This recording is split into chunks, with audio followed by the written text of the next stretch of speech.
seluruh kekuatannya mendaki bukit, hampir pingsan kapan saja. Untungnya temannya menyadari kesusahannya dan dengan cepat menyiramkan air di kepalanya, menenangkan pria itu.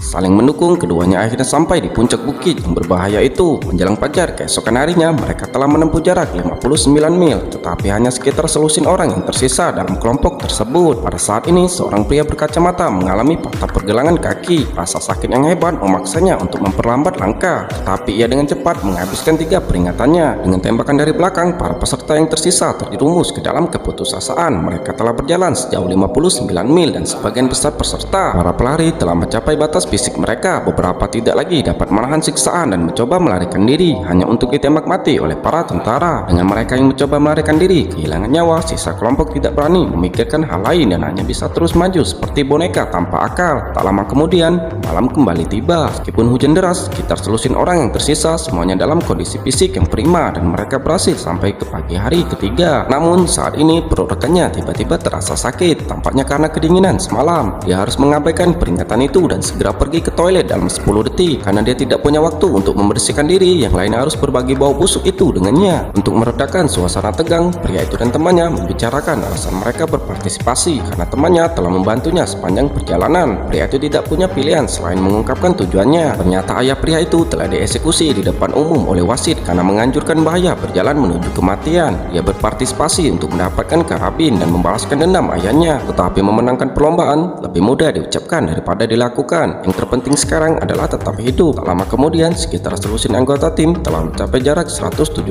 mil, tetapi beberapa di antaranya tidak lagi mampu melanjutkan. Beberapa yang hampir gila meminta bantuan tentara hanya untuk didorong hingga jatuh dan kemudian dilindas oleh kendaraan. Yang lain seperti orang gila meninggalkan pakaian mereka dan berlari panik keluar dari jalan. Di tengah hiruk pikuk tembakan, hanya 7 orang yang masih hidup. Meskipun semua orang mengertakkan gigi dan bertahan, latihan yang berkepanjangan dan 3 hari tanpa istirahat memakan korban, menyebabkan kebingungan mental, seolah-olah ada lalat yang terus-menerus berdengung di telinga mereka. Tak lama kemudian, seorang pemuda tidak tahan lagi. Dia tidak hanya membuang topinya, tetapi juga dengan gegabah mulai berjalan kembali, mengakhiri perjalanan yang menyiksakan dengan cara ini. Saat perlombaan memasuki hari keempat, mereka telah menempuh jarak 209 mil, dan dari ratusan peserta, hanya 6 yang masih hidup. Mereka mengira orang-orang yang tersisa semuanya berkemauan keras, tetapi kemudian pria berambut pirang di depan tiba-tiba berhenti, dan yang mengejutkan semua orang memilih untuk bunuh diri, mengakhiri penderitaannya dengan cara ini. Pada hari kelima, semua orang kembali ke kota. Di sana, pria itu melihat ibunya berdiri di pinggir jalan. Hancur hatinya, ia ingin bergegas menghampirinya dan berbicara dengannya, percaya bahwa itu akan menjadi kali terakhir ia melihatnya.